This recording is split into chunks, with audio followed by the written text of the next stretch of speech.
আমাদেরকে সবচেয়ে ভালোবাসেন আমাদের রব আল্লাহ।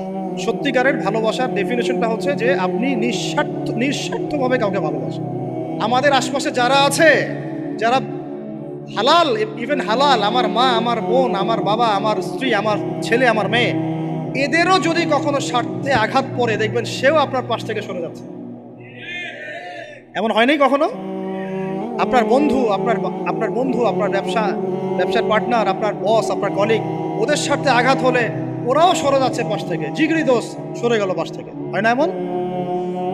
ভালোবাসা দুই প্রকার। বলেন কয় প্রকার? আমার সাথে বলেন, এখানে শেষ করে দিব 10টা মিনিট। ভালোবাসা কয় প্রকার?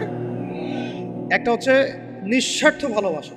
নিঃস্বার্থ, কোনো স্বার্থ নাই, নিঃস্বার্থভাবে ভালোবাসা। একটা হচ্ছে কোনো না কোনো স্বার্থ জড়িত আছে এমন ভালোবাসা। আপনার স্ত্রীর চাহিদাও যদি আপনি পূরণ করতে ব্যর্থ হন, দেখবেন স্ত্রীর সাথে আপনার গন্ডগোল লেগে যাচ্ছে, যদিও সে হালাল বৈধ।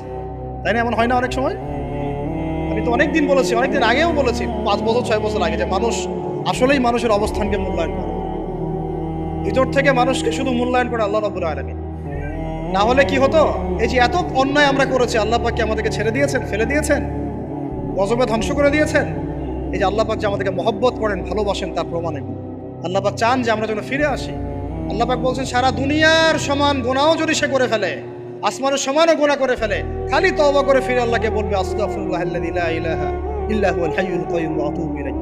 আল্লাহ পাক বলছেন, খালেস তওবা করলে গুনাহ তো মাফ করে দিবই, আগের গুনাহগুলোকে নেকি দিয়ে পরিবর্তন করে দিব। না ভালোবাসা না? আল্লাহ পাক সৃষ্টি করেছেন আমাদেরকে ভালোবেসে। কোরআন খোলেন, সূরা সদ পড়েন। সূরা সদের মধ্যে দেখবেন আল্লাহ বলছেন, খালাকতু বিয়াদি মা মানাআকা আল্লা তাসজুদা খালাকতু বিয়াদাই, মানে তুমি ইবলিস কেন তাকে সিজদা করলা না যাকে আমি নিজ হাতে সৃষ্টি করেছি? এটা মহব্বতের বহিঃপ্রকাশ না? আল্লাহ আমাদেরকে নিজ হাতে সৃষ্টি করেছেন। আল্লাহ পাকের হাত কেমন এটা আমরা ব্যাখ্যা করতে যাব না। এর হাতের অর্থ কি সেটাও ব্যাখ্যা করার, তাহবিল করার দরকার নাই। কোরআনে আসছে যেভাবে সেভাবে আমরা ঈমান রাখবো, ঠিক আছে ভাই?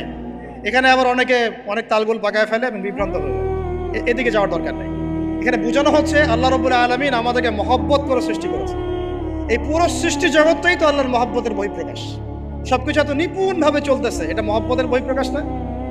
আমি আপনাদেরকে নিয়ে যদি কোনোদিন কক্সবাজারের সৈকতে তারা দেখাতে পারতাম, তাহলে আমি বুঝাইতে পারতাম আপনাদেরকে যে এই মহাবিশ্বটা ঠিকই আছে কি।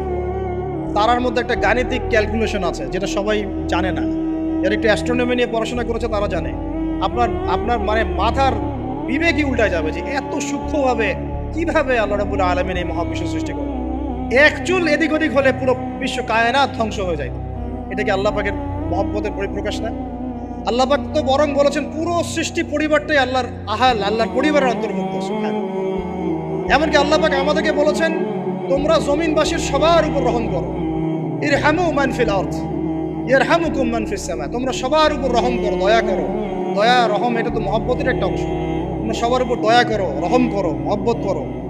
এটা কি হবে? তাহলে আল্লাহ পাক আসমানে যিনি আছেন, আল্লাহ পাক তোমাদের উপর রহম করবে। আমরা সেই মহান সত্তার ভালোবাসার থেকে বের হয়ে হারাম এই যৌন ভালোবাসার দিকে যাওয়ার চেষ্টা করছি। আসলে এটা ভালোবাসা না, যৌনতা, এর দিকে যাওয়ার জন্য এইসব করছি। আল্লাহ পাক আমাদেরকে মাফ করে যেন হেদায়েত দান করে। আল্লাহ পাক কত ভালোবাসেন এটা নিয়ে বলতে গেলে আজকে রাত শেষ হবে। দেখেন, আল্লাহ রাব্বুল আলামিন আদম আলাইহিস সালামকে সৃষ্টি করেছেন, করে সমস্ত নাম শিক্ষা দিয়েছেন। নাম মানে হলো ইলম। নাম মানে কি? ভালো না বাসলে আল্লাহ পাক কাউকে সবচেয়ে সেরা কিছু দান করেন। সূরা ৩ আল্লাহ পাক কি বলেছেন? ওয়াত-তিনি ওয়াজ-যাইতুন, এগুলো শপথ করে, লাকাদ খালাকনাল ইনসানা ফি আহসানি তাকওয়িম। মানুষকে সবচেয়ে শ্রেষ্ঠ কাঠামো আল্লাহ পাক দিয়েছেন, দেন নাই? কাউকে যদি মহব্বত না করা হয়, তাকে আপনি সবচেয়ে সেরাটা কি দিতে পারবেন? আল্লাহ পাক আমাদেরকে মহব্বত করেন, ভালোবাসেন, এবং আল্লাহ চান আমরাও যেন তাকে মহব্বত করি, তাকে ভালোবাসি। এবং আমরা যদি কাউকে ভালোবাসি, আল্লাহর জন্য ভালোবাসবো। কাউকে ঘৃণা করি, আল্লাহর জন্য ঘৃণা করি। মহব্বতও আল্লাহর জন্য, ঘৃণাও কার জন্য? আল্লাহর জন্য। আল্লাহ পাক সমস্ত ইলম শিক্ষা দিলেন। এটা কি ভালোবাসার বহিঃপ্রকাশ না? নূহ আলাইহিস সালামের কওম দীর্ঘদিন আল্লাহর কথা শুনে না। আল্লাহ পাক সবর করলেন, ধৈর্য ধরলেন, গজব দিলেন না, শেষ পর্যায়ে গিয়ে আযাব দিয়েছেন। এই যে আল্লাহ পাক সুযোগ দেন, সময় দেন, এটা কি আল্লাহ পাকের ভালোবাসা, দয়া না? এরকম প্রত্যেকটা কওমের ক্ষেত্রে হয়েছে। আমি তো ফিল করলাম এই ভালোবাসা নিয়ে ঘাটাঘাটি করতে গিয়ে যে আসলে আল্লাহ পাক যে আমাদেরকে সবচেয়ে বেশি মহব্বত করেন, তার সবচেয়ে বড় নিদর্শন কি জানেন? আমাদের কাছে আল্লাহ রাব্বুল আলামিন আল কোরআনের মতো কিতাব নাজিল করেছেন, আর আমাদেরকে আল্লাহ পাক নবী মুহাম্মদ সাল্লাল্লাহু আলাইহি ওয়াসাল্লামের উম্মত বানিয়েছেন। আল্লাহ পাক যে নবী মুহাম্মদ সাল্লাল্লাহু আলাইহি ওয়াসাল্লামকে এই দুনিয়াতে পাঠিয়েছেন না, এটাই সবচেয়ে বড় মহব্বত, সবচেয়ে বড় রহমত। কারণ তার সুন্নতে এমন কিছু নাই যেটা আপনি খুঁজে পাবেন না। আর তিনি আমাদেরকে যে মহব্বত করতেন, মুহাম্মদ সাল্লাল্লাহু আলাইহি ওয়াসাল্লাম আমাদেরকে যে মহব্বত করতেন, তিনি আমাদেরকে বলতেন যে আমরা তার ভাই। আমরা তার কি ভাই? মানে কি মায়ের পেটের ভাই? এটা বোঝানো হয় না। একটা হাদিসে তিনি বলেছেন আমি তো পিতৃতুল্য। তার মানে কি সত্যি সত্যি বাবা সন্তানের সম্পর্ক? রুহানি পিতা। তিনি কি ইমাম নন? তিনি ইমাম, তিনি নেতা, তিনি আমাদের শিক্ষক, তিনি নবী।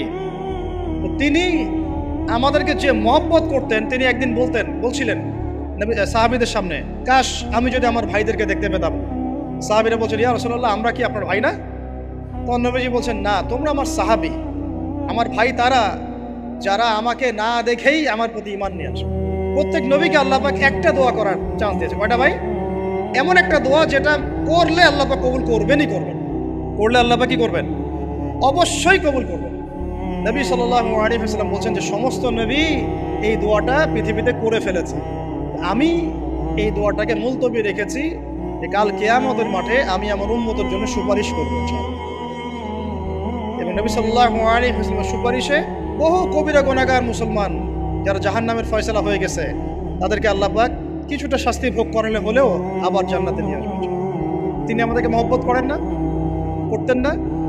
চিন্তা করেন তাহলে আমরা তার দিনকে কি মহব্বত করলাম, আমরা তার হুকুম হাকামের বিধিবিধান সুন্নতের কি মহব্বত করলাম, চিন্তা করেন।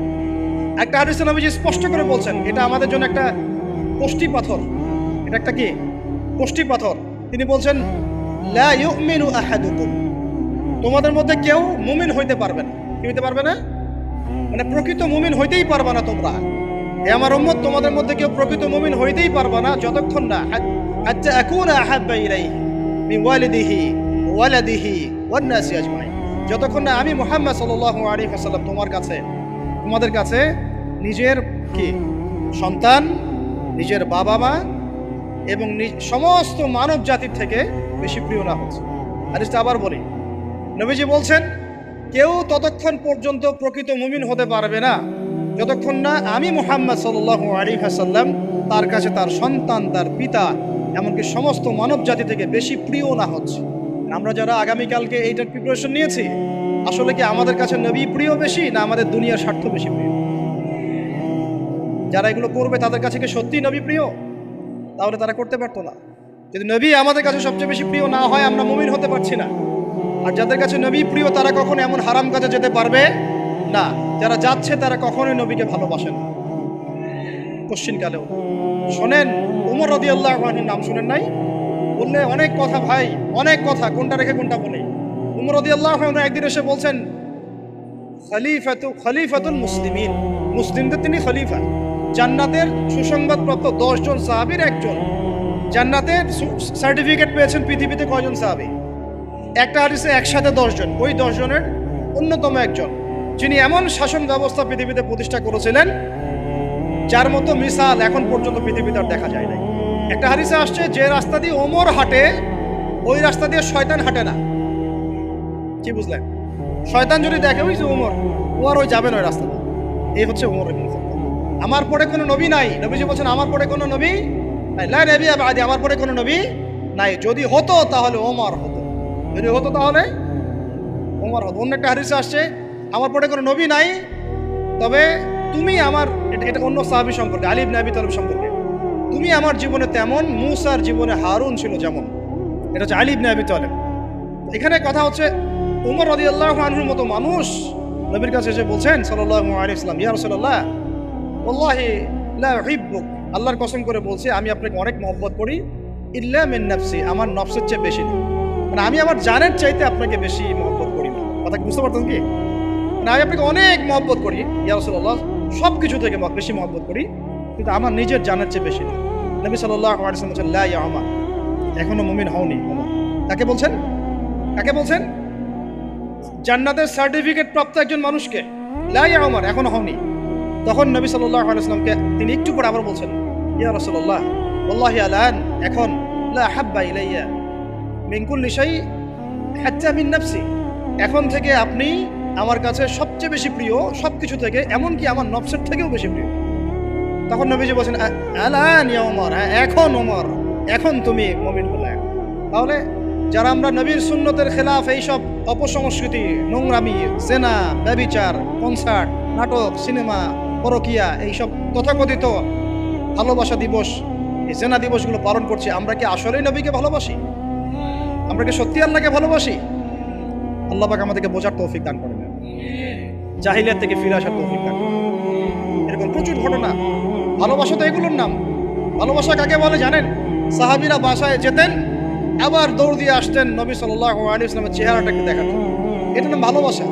আপনারা যদি উমরা করতে যান, হজ করতে যান, দেখবেন বারবার আপনার নবীর রওজায় গিয়ে সালাম দিতে মন চাইবে, যে আরেকবার দেখা করে আসি, আরেকটু দেখা করে আসি, আরেকবার সালাম দিয়ে আসি। ভালোবাসা, কোন স্বার্থ আছে এখানে? নবী সাল্লাল্লাহু আলাইহি ওয়াসাল্লাম কি আমাদের কাছে কোনো স্বার্থ দাবি করেছেন? আল্লাহ করেছেন। এগুলো ভালোবাসা।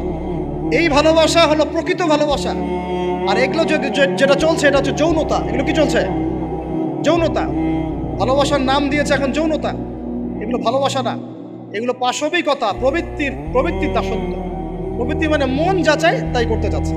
আপনার মন চাইছে একটা মেয়ের সাথে রাত কাটাবেন, এটাকে আপনি ভালোবাসা নাম দিলেন, কিন্তু এটা হচ্ছে ভালোবাসা না, এটা কি প্রবৃত্তি, পশুত্ব, দাসত্ব, পশুত্বের দাসত্ব করছে। আল্লাহ পাক আমাদেরকে কথাগুলো বোঝার তৌফিক দান। এরকম সাহাবীরা কত ত্যাগ করেছেন। তালহা রাদিয়াল্লাহু আনহুর নাম শুনেন না অনেকেই। নবী সাল্লাল্লাহু আলাইহি ওয়াসাল্লাম উহুদ যুদ্ধের দিন সংকটময় একটা অবস্থায় ছিলেন। তালহা রাদিয়াল্লাহু আনহু একা নবী সাল্লাল্লাহু আলাইহি ওয়াসাল্লামকে ঢাল হিসেবে পিঠ পেতে দিয়ে আসেন, উনার দিকে কোনো তীর যেন আসতে না পারে। শেষে দেখা গেল তার গায়ের মধ্যে 40 থেকে 50টা তরোয়ারের আঘাত আছে, তীরের খোঁচা আছে, বর্ষার খোঁচা আছে। এই অবস্থায় তিনি নবীকে কাঁধের মধ্যে নিয়ে উহুদ পাহাড়ে উঠেছেন নবীকে সেভ করার জন্য। ভালোবাসা। এটা কি? কোন স্বার্থে? কিসের স্বার্থে? দুনিয়ার স্বার্থে? জান্নাতের স্বার্থে। একজন সাহাবী বাড়ি নির্মাণ করেছেন, তো নবী সাল্লাল্লাহু আলাইহি ওয়াসাল্লাম দেখে একটু খালি মানে হয় না, তুমি কে, কার বাড়ি এটা? বললেন আচ্ছা অমুক সাহাবীর বাড়ি। নবীজি একটু রূপ উঞ্চিত করলেন, পছন্দ করলেন, কিছু মুখে বলেন নাই, মুখে কিছু বলেন নাই, খালি একটু অসন্তুষ্ট হয়েছেন, এক্সপ্রেশন দেখতে বোঝা যাচ্ছে।